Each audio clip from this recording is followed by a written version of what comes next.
"Our desires are quickly spoken, King of Aquilonia," said Sothar. "It is our wish to extend our empire." "And so you want to swine my kingdom," rasped Conan. "What are you but an adventurer, seizing a crown to which you had no more claim than any other wandering barbarian?" parried Amalrus. "We are prepared to offer you a suitable compensation." "Compensation?" There was a gust of deep laughter from Conan's mighty chest. "The price of infamy and treachery. I am a barbarian, so I shall sell my kingdom and its people for life and your filthy gold. Ha! How did you come to your crown? You and that black-faced pig beside you. Your fathers did the fighting and the suffering and handed their crowns to you on golden platters. What you inherited without lifting a finger except to poison a few brothers, I fought for. You sit on satin and guzzle wine the people sweat for and talk of divine rights of sovereignty. Bah!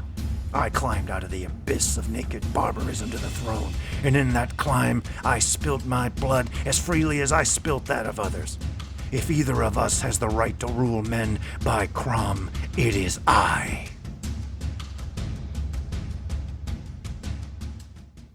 Hello and welcome, or welcome back, as the case may be, to the Atlantean Archive. I hope that you're doing well. I hope 2024 is treating you well so far. It definitely seems like it's going to be an interesting year on multiple fronts, but then isn't there an old curse to the effect of "may you live in interesting times"? Well, that seems like somebody has cast that spell on us. We'll see what happens to things here.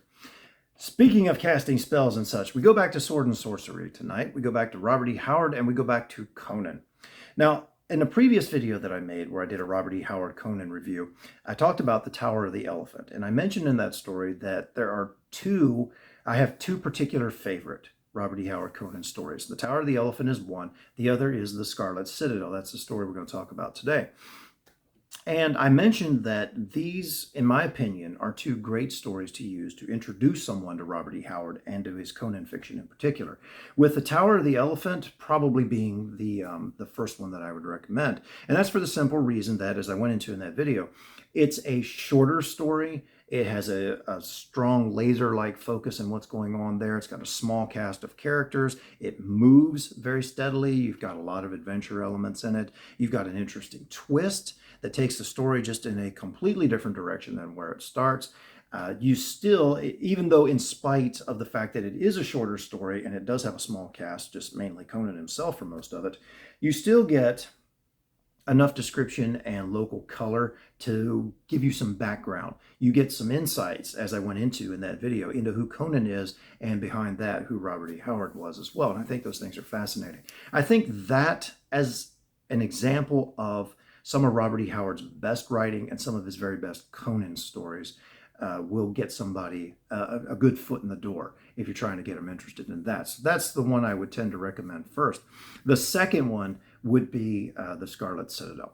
Now, this story is different in that it's longer. It has a larger cast of characters. It does move along at a pretty good clip still, but you do have more elements in it than you do in the Tower of the Elephant. You find Conan in an advanced state of his life. He's probably in his 40s by this point. His reaver, pirate, freebooter, mercenary for hire, and thief days are behind him now. He is king of a civilized nation, the greatest nation of the West, the kingdom of Aquilonia, having, like in true barbarian fashion, killed the previous king and assumed the throne. And Conan is a good ruler, you find out. He cares for his people. He takes care of them. He makes sure that they're protected. He doesn't tax them overly much, and he makes sure that justice is administered in the kingdom. He is, as a barbarian, pretty much an ideal ruler, which is sort of a surprise, but not if you know anything about the ideology of Robert E. Howard, who thought that barbarians were, in a way, nobler than civilized men. That's a running theme in some of his materials, and I went into that a little bit in the Tower of the Elephant, how that comes out. And we see that again in this story as well. This story has a grander feel to it. It's a larger scope. It's more sweeping, and in this story, particularly toward the end of the story, you get a real feel for the intensity with which Robert E. Howard could write. As I mentioned before, and as those of you who know anything about Howard will know, he had a tendency when he was writing his stories to yell out lines, to yell out dialogue while he's in there pounding on his typewriter. And I can actually see that in this story.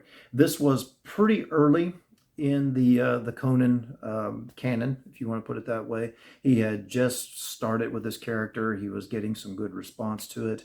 He was very enthusiastic. You can see that in this story.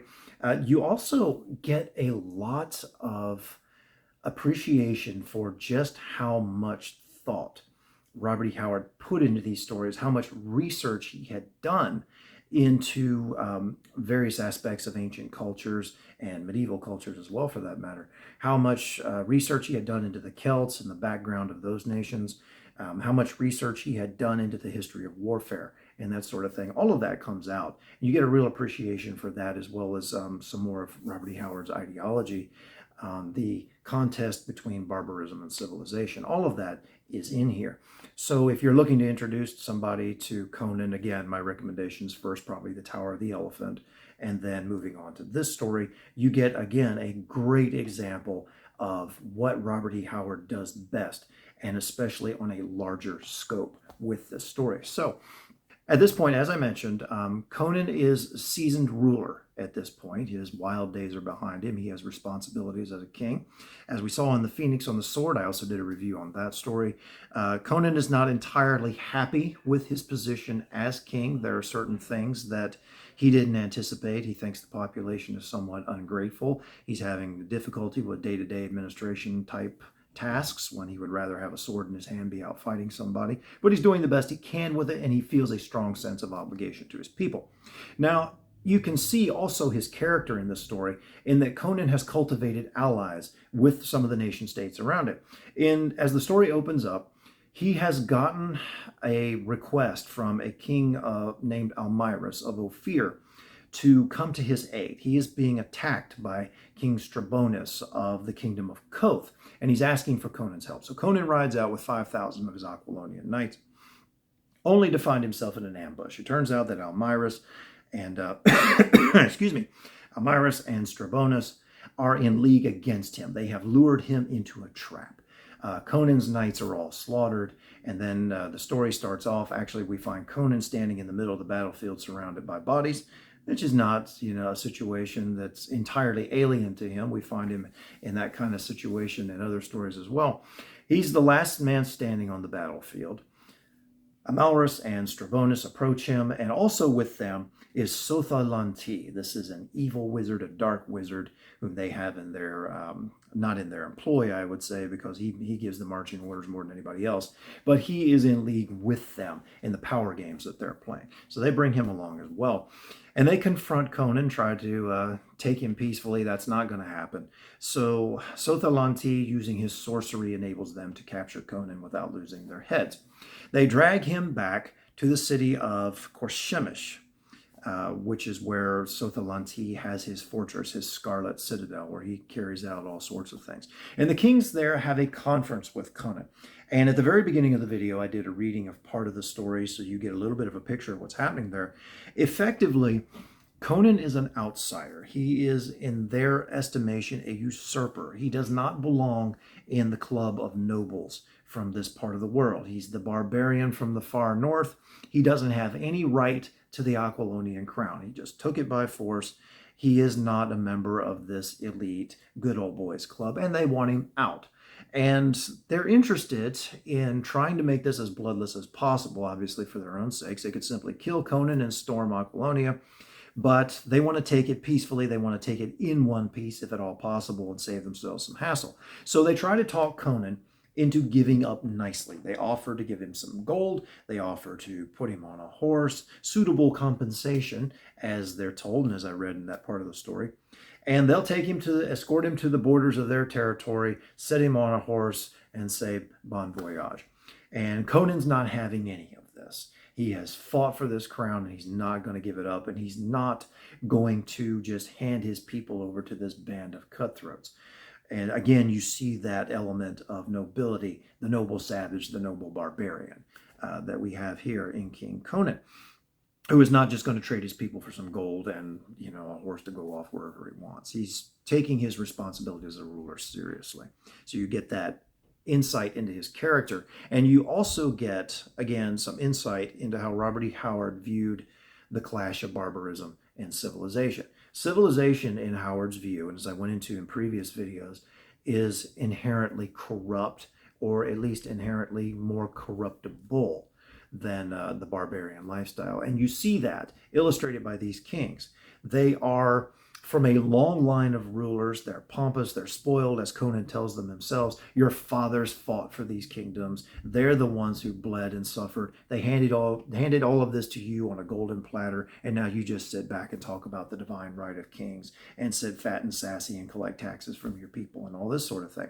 And he also points out in some examples of how their kingdoms are beginning to fall apart, rebellions are starting, and all this sort of stuff. They can't keep hold of what they've got right now. And he's like, now you want mine? You can't rule what you've got, but you want what I have. No, thank you. He says that, as you might imagine, in a bit more colorful of a fashion, spitting in the face finally of one of the kings.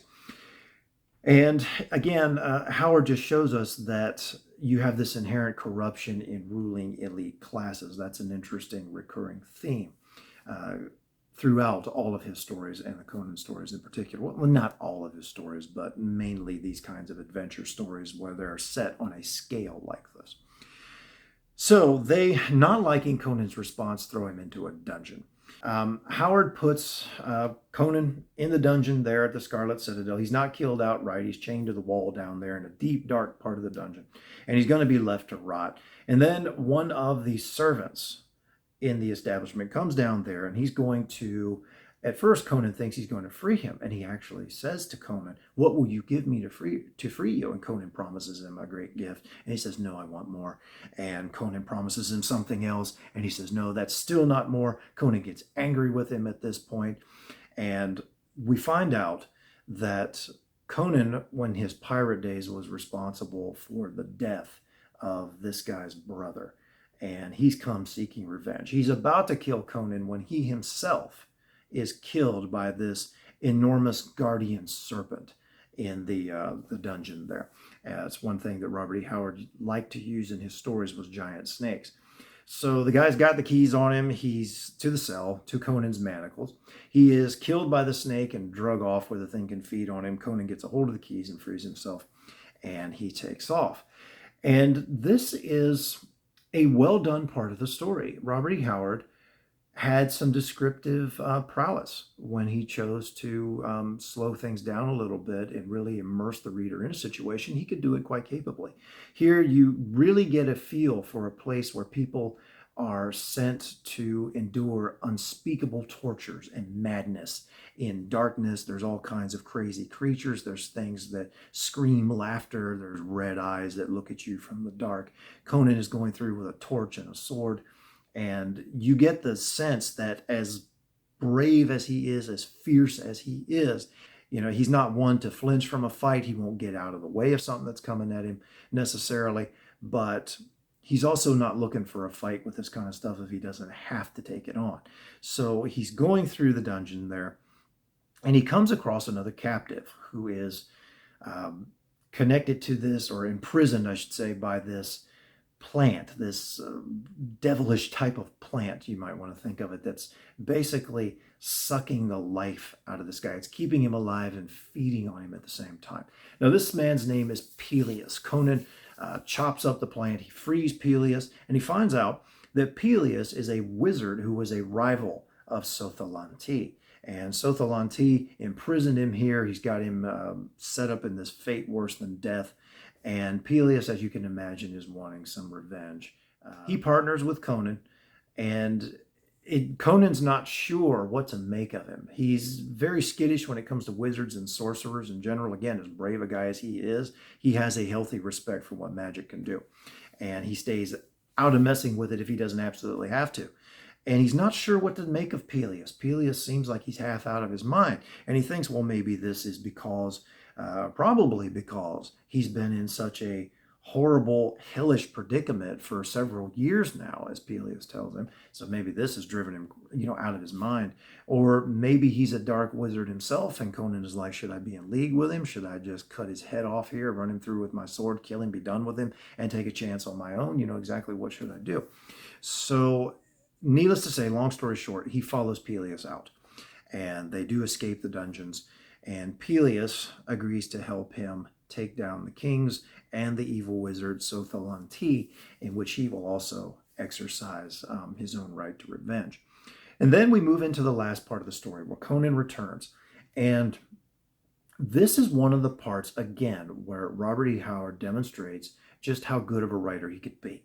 People have this idea that pulp writers are all schlock artists. And, definitely some pulp writing was pretty subpar. It was pretty basic. It was, it wasn't exactly highbrow stuff. We'll put it that way. It wasn't very good at all. Some of it just outright sucked. But when Robert E. Howard really put his mind to it, he created some of the best pulp that was ever written. And I think this is a great example of that. Again, you get the research that he put into it, the meticulous care that he used in crafting situations, or could use when he chose to, is very impressive here. Aquilonia is in a state of turmoil. The enemies, the kings, Amyrus and Strabonus, are trying to take control of it. You've got civil war threatening to break out in the kingdom. You've got people taking sides. Much of the population is loyal to Conan. You've got some others who are usurpers, though, who are trying to cooperate with those who are coming in and wanting to take over. Robert E. Howard goes into a lot of description of that. And then you've got the battle. When Conan comes back and he leads the armies of Aquilonia against these guys, and of course ultimately defeats them, you have intricate descriptions of troop movements and even the accoutrements, how they're dressed, their banners, their style of weapons, their fighting style, the maneuvers that Conan uses in the battle and all that sort of thing. You could see, I wouldn't be surprised, I don't know this, there's not a whole lot of detail available from Robert E. Howard on the background of writing this story or anything like that, but I could see that he might have taken a pen and paper out and actually made his army formations and figured out exactly how he was going to do it, and true to what we understand of his writing style, probably acted the whole thing out while he was figuring it out. I could see him figuring out a particular type of battle maneuver, and he's acting it out over here, and then he goes over to his typewriter and he types that in for a while, and then he moves on to something else. I could see him kind of like a big kid at playtime, basically, with his story. And it works marvelously. It really is an excellent example of great sword and sorcery, great fantasy, and just overall great pulp fiction.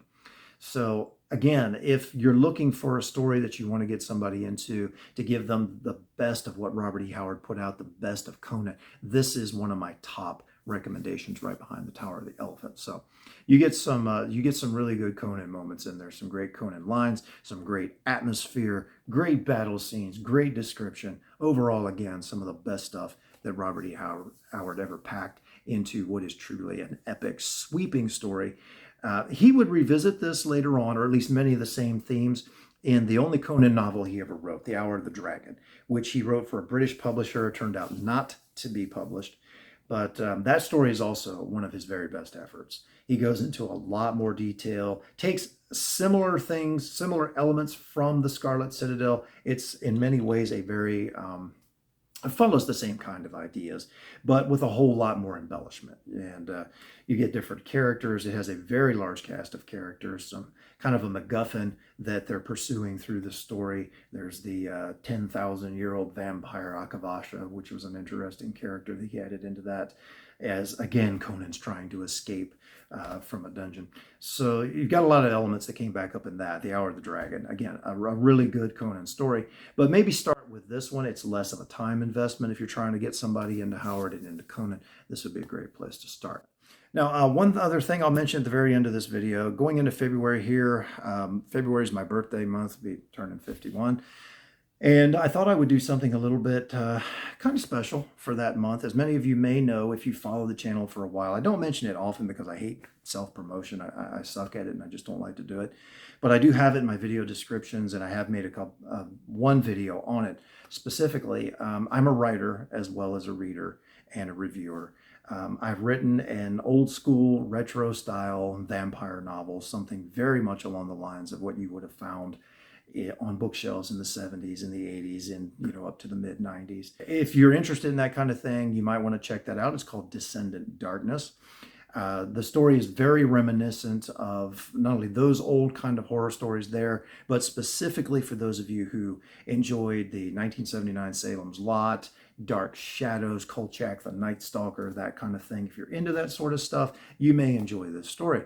And part of what I'm going to do this month is, I will mention this a couple of times as I make videos, but I'm going to offer something here. If you want to read the story and you're willing to leave a review on Amazon, positive or negative, whatever's fair, whatever you think is fitting, then send me an email. I'll put the address in the video description here, and I will send you a free PDF copy of the book. If you would please not spread it around too much, but if you encounter somebody who wants to read it and they'll agree to, write a review of it, I got no problem with that. So it's effectively a good, effective way for me to, spread awareness of it and get back feedback. I'd like to know what you guys think of it. I mean, I'm into all this retro stuff, and I wrote something that I certainly enjoyed along the lines of what I grew up with, and I think a lot of you would too, and would just be interested in your comments. And again, free of charge. If you want to support me as a writer, whatever, you want to give something back for it, if you've read it